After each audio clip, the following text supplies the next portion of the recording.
அஸ்ஸலாமு அலைக்கும். சில முக்கிய காலை செய்திகள் படிக்கிறேன், கேட்பீராக. தமிழ்நாடு அதிகரிக்கும் கொரோனா.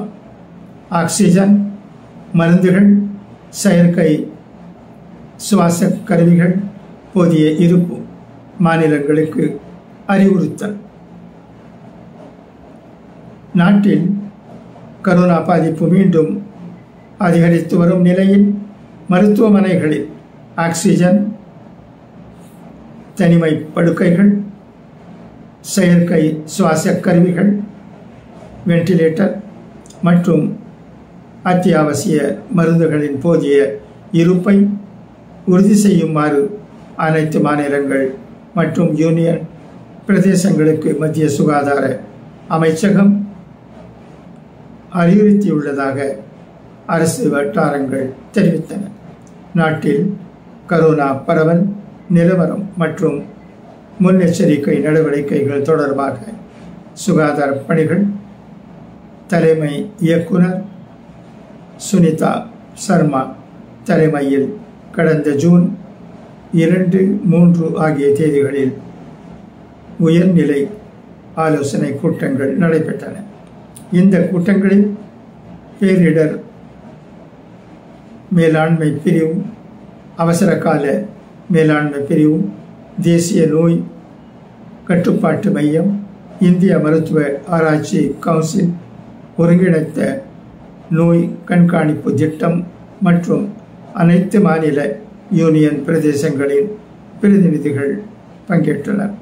இது தொடர்பாக அரசு வட்டாரங்கள் கூறுகையில், நாட்டில் இன்ஃப்ளூயன்சா போன்ற நோய் அறிகுறி, கடுமையான சுவாச நோய்களின் தாக்கம் குறித்து ஒருங்கிணைந்த நோய் கண்காணிப்பு திட்டத்தின் கீழ் செயல்படும் மாநில மாவட்ட பிரிவுகள் உன்னிப்பாக கண்காணித்து வருகின்றன.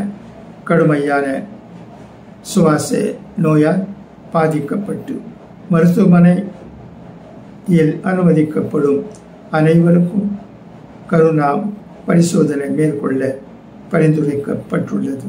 இதில் கரோனா உறுதி செய்யப்படும் மாதிரிகளின் 5% முழு மரபணு வரிசைப்படுத்துதல் பரிசோதனைக்கு அனுப்ப வேண்டும்.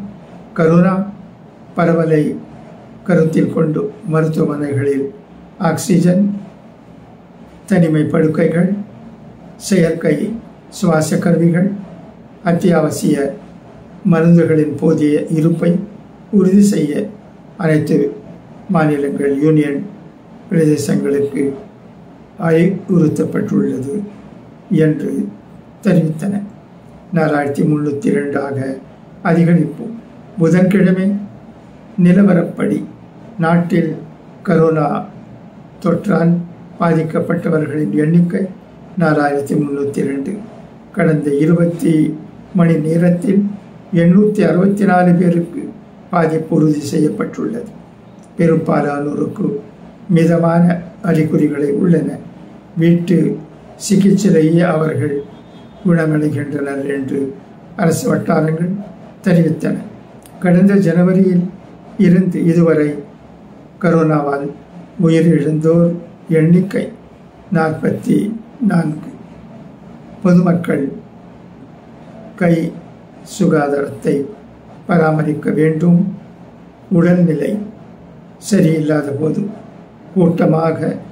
கூட்டமான இடங்களுக்கு செல்லுவதை தவிர்க்க வேண்டும். கடுமையான சுவாச நோயால் பாதிக்கப்பட்டவர்கள் தங்களின் அறிகுறிகள் மோசமடைந்தால் மருத்துவமனையை அணுக வேண்டும். கரோனா தொடர்பான தவறான தகவல்கள், வதந்திகளை தவிர்க்க மத்திய சுகாதார அமைச்சக வலைத்தள தகவல்களை பார்த்து அறிந்து கொள்ள வேண்டும். நாட்டில் கரோனா பாதிப்பு நிலவரத்தை மத்திய சுகாதார அமைச்சகம் உன்னிப்பாக கவனித்து வருகிறது. உரிய நேர தலையீடு மற்றும் திறன்மிக்க தகவல் தொடர்புகளின் வாயிலாக பொது சுகாதார பாதுகாப்பை உறுதி செய்ய அமைச்சகம் உறுதி பூண்டுள்ளது. என்று அரசு வட்டாரங்கள் தெரிவித்தன.